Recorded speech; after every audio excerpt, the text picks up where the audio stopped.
got a calculator?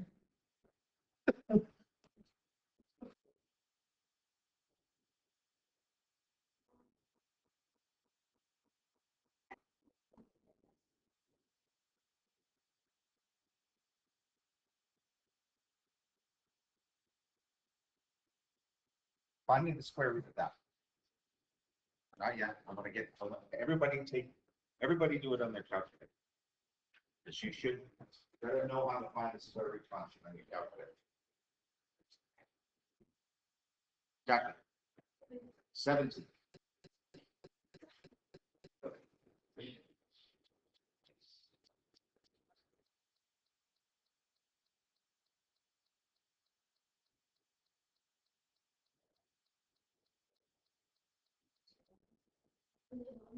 What?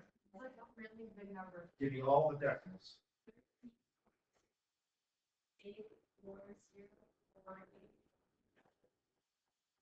Right. And believe it or not, that keeps going. Notice there's no repetition to the digits. They don't start repeating and they don't end. Okay. All right.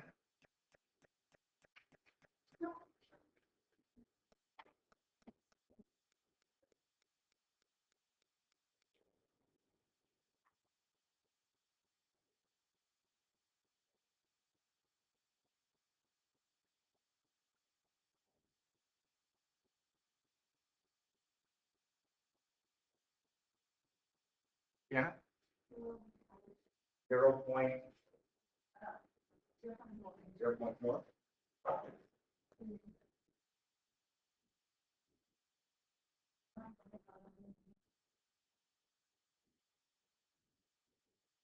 Yeah, no, I haven't even talked about What's that? it. Yes. But you guys, they mean the same thing. 2/5. You could have done this one in your head. If you did it in your head, remember we did these yesterday. Square root of 4 over the square root of 25, which is 2 over 5. Or you could have used a calculator and you got a decimal answer. Or some of you have your calculator set up so that it answers in fraction form. So you may get 2 over 5 that way. This one.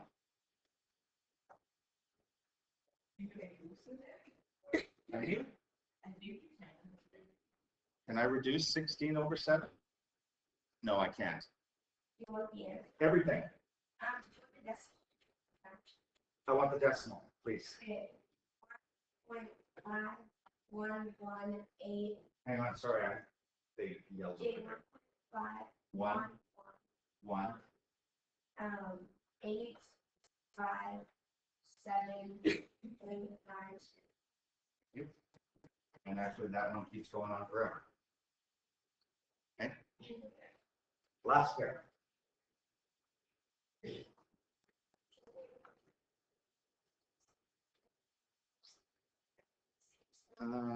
Let's make sure I give you one that's right.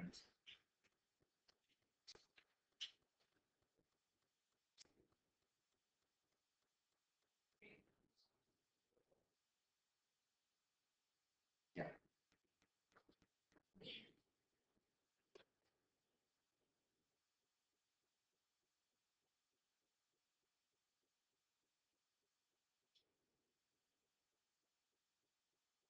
Really?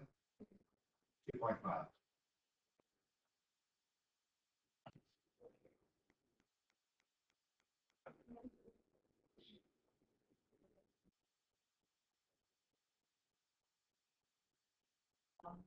All right. No, everything. Everything you got to be calculated.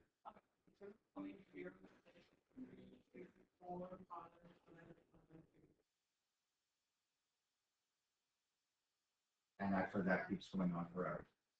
Okay, so the point I'm trying to make is, remember, we talked about perfect squares yesterday. A perfect square, yeah.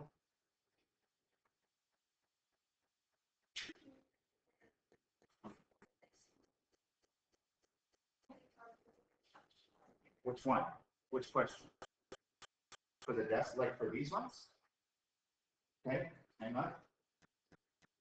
Perfect squares And you guys have been used to perfect square whole numbers.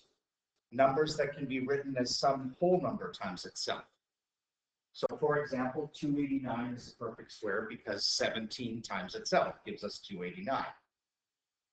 However, 170 is not a perfect square because when we take its square root, we get a number that doesn't repeat or doesn't end, much like pi. That can happen with fractions too. There can be perfect square fractions. Why is this 4 over 25 a perfect square? Because 2 over 5 times itself gives us 4 over 25. But many fractions cannot be. Okay? Decimals can be perfect squares. 6.25 is a perfect square because it equals 2.5 times itself. Okay? But many other decimals are not. So basically, how can you tell if a number is a perfect square?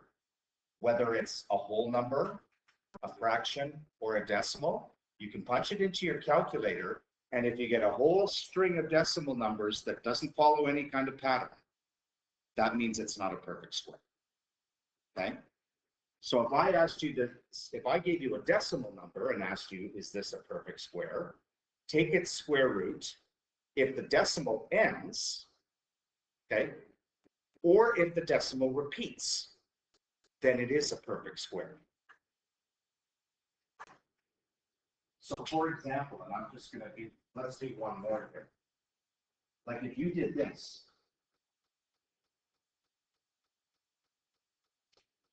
you can do this either in your head or using a calculator and going to decimal. What would this be if you did it, if I said no calculator?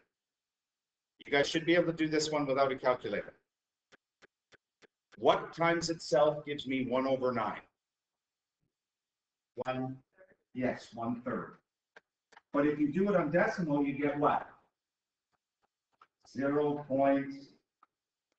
If you do it on your calculator, it's going to look like that. This is a perfect square. Even though this keeps going forever, it's a pattern. The only time it's not a perfect square is if you get just a whole jumble of numbers, random numbers. And there's no pattern to it, and it doesn't end. Okay, so I want you to keep that in mind when we're talking about perfect squares. Okay. Let's just go back up here. So like I said, the example we just did, we can find perfect square whole numbers, perfect square fractions, perfect square decimals. But if we have a perfect square, if we have a number that we're trying to see if it's a perfect square or not, we take its square root and we get a whole random bunch of decimal numbers. That means it's a non-perfect square. Okay? So a non-perfect square are numbers, obviously, that are not perfect squares, or they cannot be written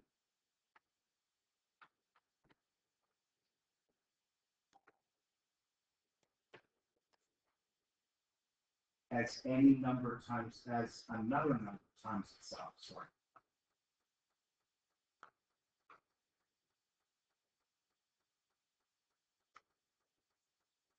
Perfect squares can be. Non-perfect squares can't be.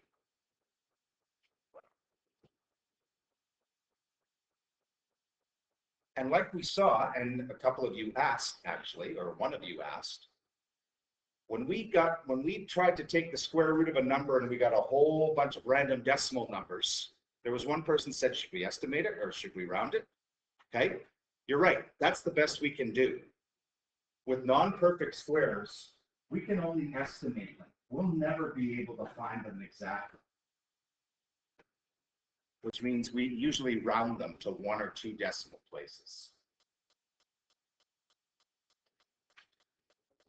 And because it's a number that never repeats or never ends, a non-perfect square, when you take its square root, okay, we call those irrational numbers. Again, you don't have to know the definitions of these. We're going to talk more about irrational numbers next year.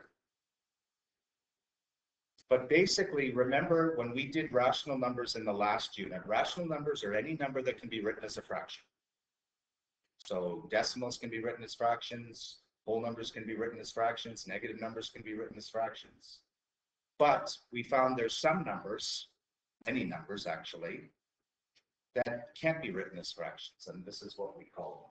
So like I said, with non-perfect squares, and we're taking their square roots, the best we can do is estimate them. And you can estimate them mentally, or simply use a calculator like this. So I don't know if you guys have done this before, but this would be non-calculator. Okay, this is how you do it without a calculator. I want to know the square root of 12.5. So what I've done is I put a number line starting from 8 to 17. Is there a number here along this line that if you take its square root, you get a whole number? Is there a number along here that if you take the square root of it, you get a whole number? Square root of 8? That's going to give you a decimal if you try and use it on your calculator, right? Square root of 9? Come on, guys. 3. So if I take the square root of 9, I get 3. Is there another number along the line? 16. Because if I take the square root of 16, I get 4. Well, where's 12.5 on this top number line? It's here. Doesn't that mean that its square root is going to be here? Doesn't that mean that its square root has to be between 3 and 4? Approximately where? Approximately 3.5. And the symbol for approximate, instead of an equal sign, is 2 wavy lines.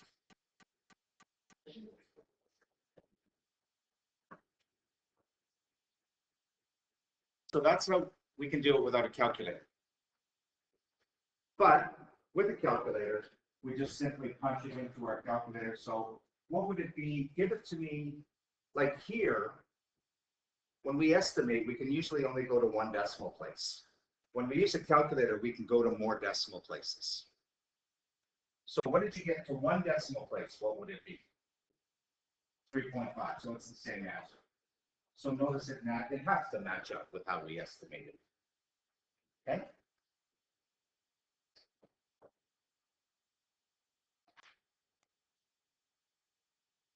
Okay. So let's look at a couple. And we're going to use benchmarks for these two.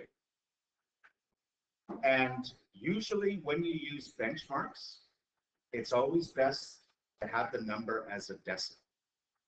This one's already a decimal. So I'm going to make a number line.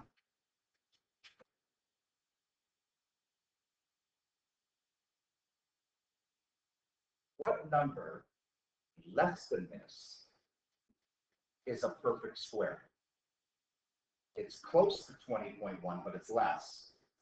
16, right? So let's start with 16. What number is higher than this and a perfect square? 25. So let's do our benchmark 16, 17, 18, 19, 20, 21, 22, 23, 24, 25. So we're going to go from 16 to 25.